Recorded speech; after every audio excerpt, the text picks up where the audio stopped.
Lovely to be with you this afternoon. I'm going to start by taking you back to 1999. It was a big year for me, and it was a big year for Wales. It was a big year for me because I graduated from university, the first in my family to go to university. I was elected. This is this rather strange-looking picture of me. Sophie's Choice is a life of politics. I have now got out of politics. I've been into rehabilitation, and I'm now clean. It's okay. I also, whilst sitting my finals in university and getting elected, had a baby.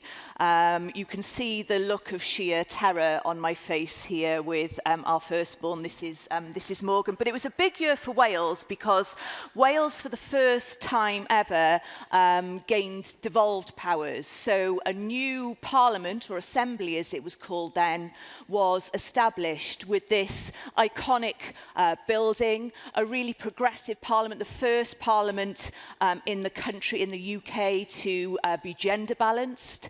It quickly became the first government to have more women than men, and it had this sustainable development clause in the legislation that established the parliament. So this clause which said sustainable development must be a central organising principle of the government.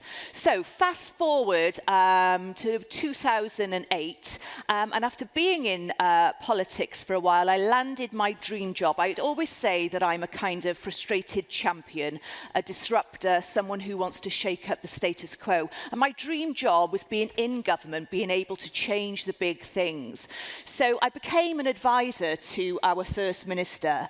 Like I said, dream job, super excited about this and the change that I could bring about.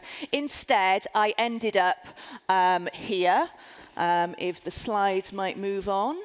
Oh dear, what's happening? Oh, sorry about this, everyone. So instead, I ended up here.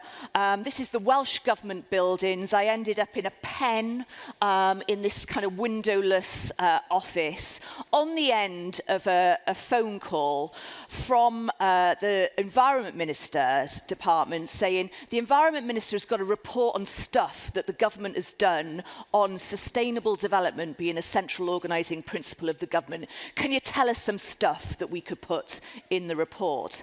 Now, I think many of you will recognise that you have these lofty aspirations and ambitions, and then suddenly you're met with the reality of, actually, it's all BS, isn't it? It's all absolute rubbish, and we're just churning out bureaucratic reports because we genuinely, why am I not moving on? There we go. We genuinely are not acting in the long term. We're not acting in a sustainable way. Even if you look at some of the things coming at us at the moment, AI and automation, we're not prepared for that. Climate change and the breakdown of biodiversity and ageing population. There's not a country in the world that has a financial plan to deal with an ageing population. But in Wales, the good news is that we are going about changing that. We're going about tackling short-term politics.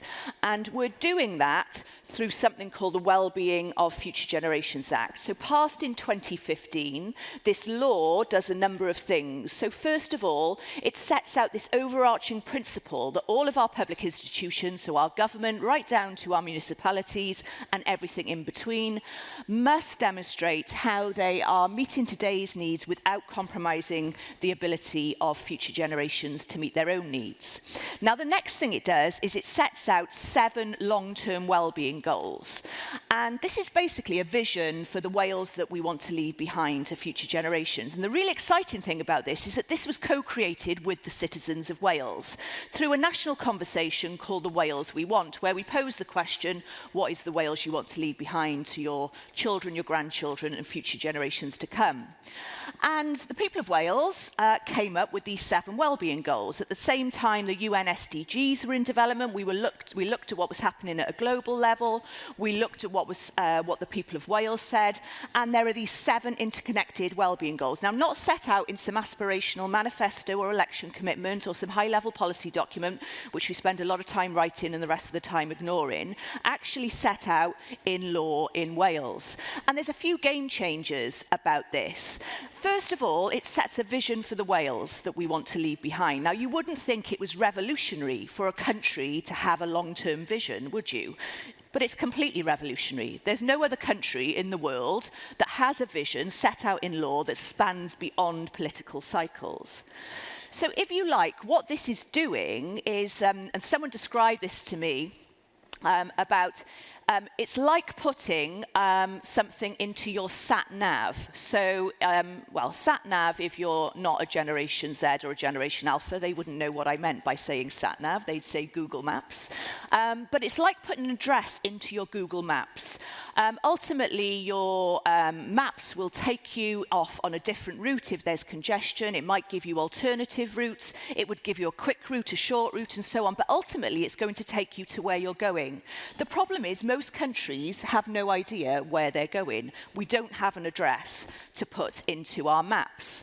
Now, the next game changer about the legislation is that it requires all institutions to act on all 7 of those wellbeing goals, because everything is connected to everything.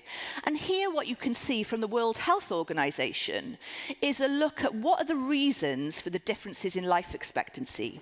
So where I grew up in Cardiff, compared to where I live now in Cardiff, in the capital of Wales, there's a 15-year difference in life expectancy. Now, what are the reasons for that? 35% is about poverty. 29% is about our living conditions, the quality of our housing. Do we live in areas of high air pollution? 19% about social and human capital. What's the quality of our relationships? Is there a sense of community in the areas that we live? So what we're saying really is we need to look at this in a long-term way and see where the connections are, join the dots between these things, because sometimes to take a long-term view, it's not about investing in our national illness service, which we call a national healthcare service. It's actually about investing in those wider determinants. Oh gosh, I'm going the wrong way again. Right. The next thing that the legislation does is sets out 5 ways of working. So these are principles by which our institutions must operate. So they must demonstrate that they've considered the long-term impact of the things that they do. They must seek to prevent problems from occurring or from getting worse. They must integrate, we've just talked about that, join the dots between different policy areas. They must collaborate or work together, and they must involve citizens. And then finally, the Act establishes the role that I held for the last 7 years, an independent Future Generations Commissioner. So my job was to be the guardian of the interests of the future generations of Wales, no pressure or anything, but to hold government to account on how they were applying this legislation. Now, don't you think that that's something that every country in the world could do with? An independent mechanism who are going to be the voice, the conscience of future generations. And how did that play out? Well, one of the tools that I used quite often was this 3 horizons model. And if we look here at Horizon 1, what we're seeing is that in many of the things that we're doing, we're on a downward trajectory. Things are going horribly wrong, life expectancy is plateauing, climate catastrophe, and so on and so on.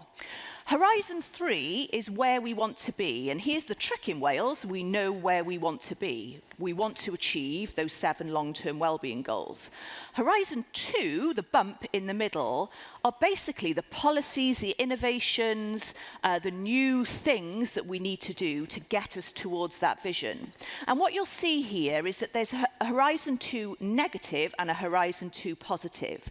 And that's because sometimes what might look like an innovation is actually not an innovation at all. It's just reinforcing the status quo. So if I gave you an example of if your mission was to decarbonize a transportation system, valiant mission, an important mission, we all need to do that. It would be entirely sensible to have mass investment in electric vehicles. We're going to give people grants for electric vehicles. We're going to invest in research and development to build new types of charging mechanisms, and so on and so on.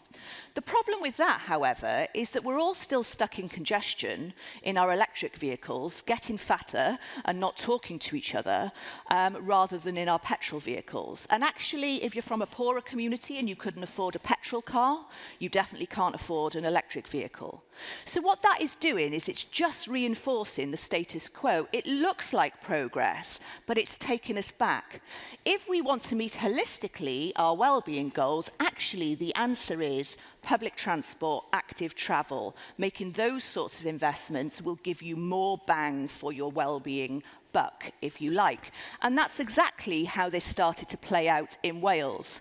The first big test of the legislation was government plans to spend the entire of their borrowing capacity building a 13-mile stretch of motorway, at which point I intervened and held a mirror up to them and said, please show me how you've applied those 7 well-being goals. Please show me how you've considered the interests of future generations. And to cut a long story short, they were unable to do that. They cancelled the road, and not only did they do that, I then intervened in all of their investment plans and said, show me how you've applied the Act.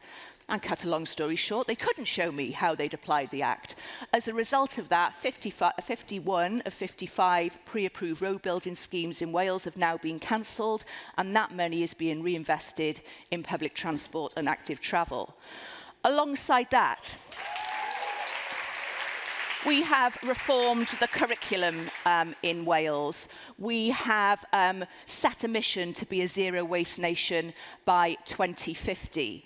So I'm guessing you're wanting to know, how did we do all this? How did we get this piece of legislation through in the first place?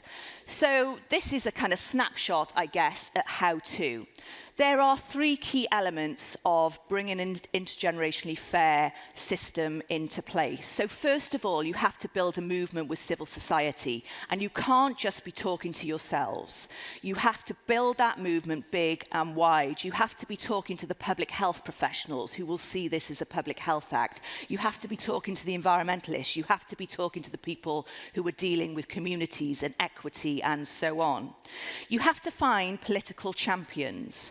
And in Wales, those 2 things came together, political champions and civil society, agitating about why the government wasn't meeting this sustainable development goal.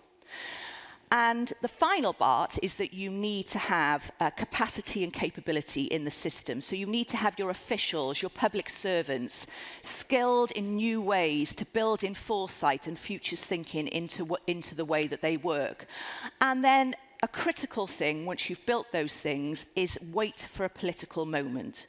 There is always a political moment. And in Wales, that happened to be 2010, when a UK government elected a Conservative government. It's a Labour government in Wales. And if there's one thing you should know about Wales, it's that we like to do whatever the opposite is of England.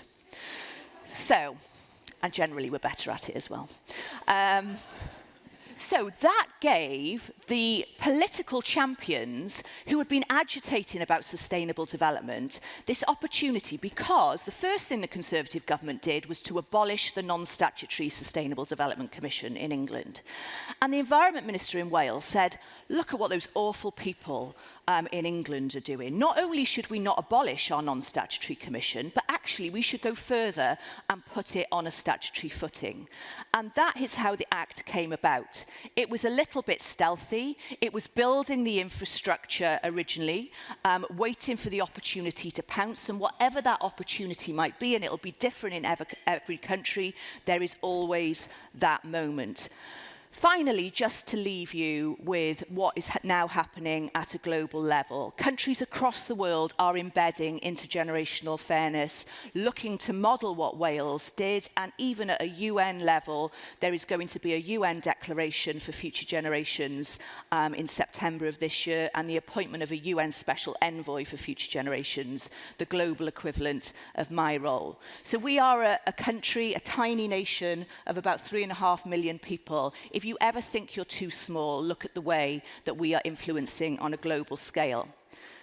To leave you with the why. So the one terrified mum, or the terrified mum to one, became a terrified mum to 5, 4 boys, and finally a girl.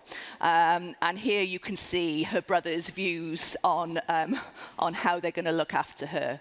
But essentially, this is the message that I think all of our future generations are leaving us with. Don't mess with us.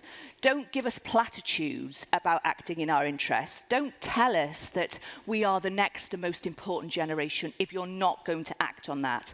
And every one of you in your sphere of influence has an opportunity to act on that, to disrupt a system that is endemically short-term and discounts their interests. So just remember, great people have always encountered opposition from mediocre minds, and I would say systems. So please keep going and keep challenging that. Thank you very much. Yes!